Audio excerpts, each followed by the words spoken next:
Hello my dear learner, welcome in sky classes. इस video में मैं शेयर कर रहा हूं आपसे एमए फाइनल एग्जामिनेशन 2022 का क्वेश्चन पेपर और ये रिलेटेड है सब्जेक्ट एजुकेशन से। और यहाँ पर मैं आपसे शेयर करूँगा पेपर थर्ड। और पेपर थर्ड के अगर नेम की बात करूँ मैं, so education policy and finance है हमारा third paper. So as you know, previous भी मैंने आपसे पेपर शेयर किए हैं, first and second paper. Third paper में मैं एजुकेशन पॉलिसी एंड फाइनेंस में जो क्वेश्चंस पूछे गए हैं वो आपसे शेयर करता हूँ। सो आप जानते हैं कि आपको टाइम मिलेगा 3 आवर का एंड मैक्सिमम मार्क्स आपके 100 हैं। एंड देन इंस्ट्रक्शन मेंशन है कि आपको जो भी क्वेश्चन अटैम्प्ट्स करने हैं वो सभी सेक्शन में जैसे डायरेक्शन दी गई है, निर्देश दिए गए हैं, उसी के अकॉर्डिंग आप क्वेश्चन अटैम्प्ट करेंगे। सो सबसे पहले हम यहाँ पर क्वेश्चन को रीड करते हैं सेक्शन ए में। सो फर्स्ट वन थिंग है यहाँ पर सेक्शन ए। सेक्शन ए में फर्स्ट क्वेश्चन यहाँ पर मेंशन है और इंस्ट्रक्शन को पहले मैं रीड कर देता हूँ। So all questions are compulsory and each question carries 4 marks, मतलब सभी प्रश्न अनिवार्य हैं और प्रत्येक प्रश्न 4 मार्क्स के हैं। फर्स्ट क्वेश्चन यहाँ पर मेंशन है, शैक्षिक अर्थशास्त्र का आधुनिक संप्रत्यय बताइए। Explain the modern concept of educational economics. First का बी क्वेश्चन है, शिक्षा एक उद्योग है, इस कथन के पक्ष में तर्क दीजिए। Education is an industry, give arguments in favour of the statement. Question number C है, शैक्षिक निवेश का संक्षिप्त इतिहास बताइए। Give brief history of educational investment. So हम लोगों ने यहाँ पर क्वेश्चन नंबर फर्स्ट के सी क्वेश्चंस को रीड किया। देन है क्वेश्चन नंबर डी, भारत सरकार की नई शिक्षा नीति क्या है? What is the new educational policy of Indian government? Question number ई, भारत में शिक्षा अभी भी एक चुनौतीपूर्ण प्रस्ताव क्यों है? Why education in India is still a challenging proposition. F question mention है, मानव संसाधन विकास के प्रमुख कार्य क्या हैं?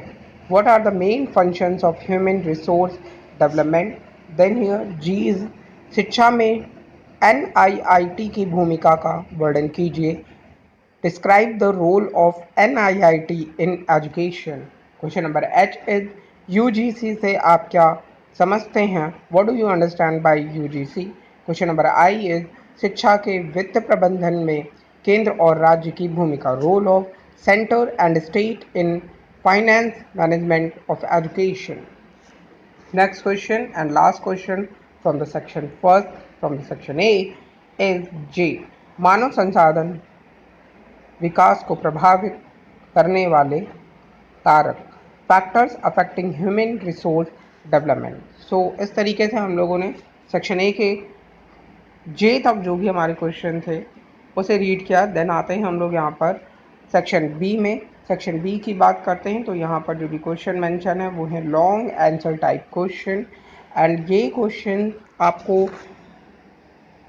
2 क्वेश्चंस के आंसर देने हैं according to instruction and 15 marks के आपके क्वेश्चन होंगे। इट मीन्स टोटल 30 मार्क्स आपको यहाँ से मिलने वाले हैं। सो क्वेश्चन नंबर सेकेंड है, शिक्षा नीति की आवश्यकता क्यों है, क्यों होती है? एक अच्छी शिक्षा नीति की विशेषताओं का वर्णन कीजिए। Why is education policy needed? Describe the characteristic of a good education policy. Next one, question number third, शिक्षा के अर्थशास्त्र को परिभाषित कीजिए। वर्तमान भारतीय परिवेश में शिक्षा के अर्थशास्त्र के महत्व की व्याख्या कीजिए। Define economics of education, explain the importance of economics of education in present Indian scenario. So next question number 4 is here. Question number 4, मानव पूंजी के निर्माण में शिक्षा किस प्रकार योगदान दे सकती है? How can education contribute to the formation of human capital? Next is fifth question है, शैक्षिक निवेश का महत्व बताते हुए इसकी रणनीतियों का वर्णन कीजिए। Explain the importance of educational investment and describe its strategies. So इस तरीके से हम लोगों ने बी सेक्शन के क्वेश्चंस को रीड किए एंड देन आते हैं हम लोग सेक्शन सी में। सेक्शन सी में भी लॉन्ग आंसर टाइप क्वेश्चन है एंड अकॉर्डिंग टू इंस्ट्रक्शन बात करें तो आपको यहाँ पर भी 2 क्वेश्चंस को अटैम्प्ट करना है and each question carries 15 marks. So here question number 6 is राष्ट्र के विकास के लिए शिक्षा क्यों महत्वपूर्ण मानी जाती है? Why education is considered important for the development of the nation? Next is question number 7 is here शिक्षा के वैश्वीकरण में NIIT की स्थापना किस प्रकार सहायक है? How setting up NIIT is helpful in globalization of education? Next है क्वेश्चन नंबर 8 सहायता अनुदान प्रणाली से आपका क्या तात्पर्य है? What do you mean by grant in aid system? Next and last question number 9 HRD तथा UGC के बीच अंतर बताइए।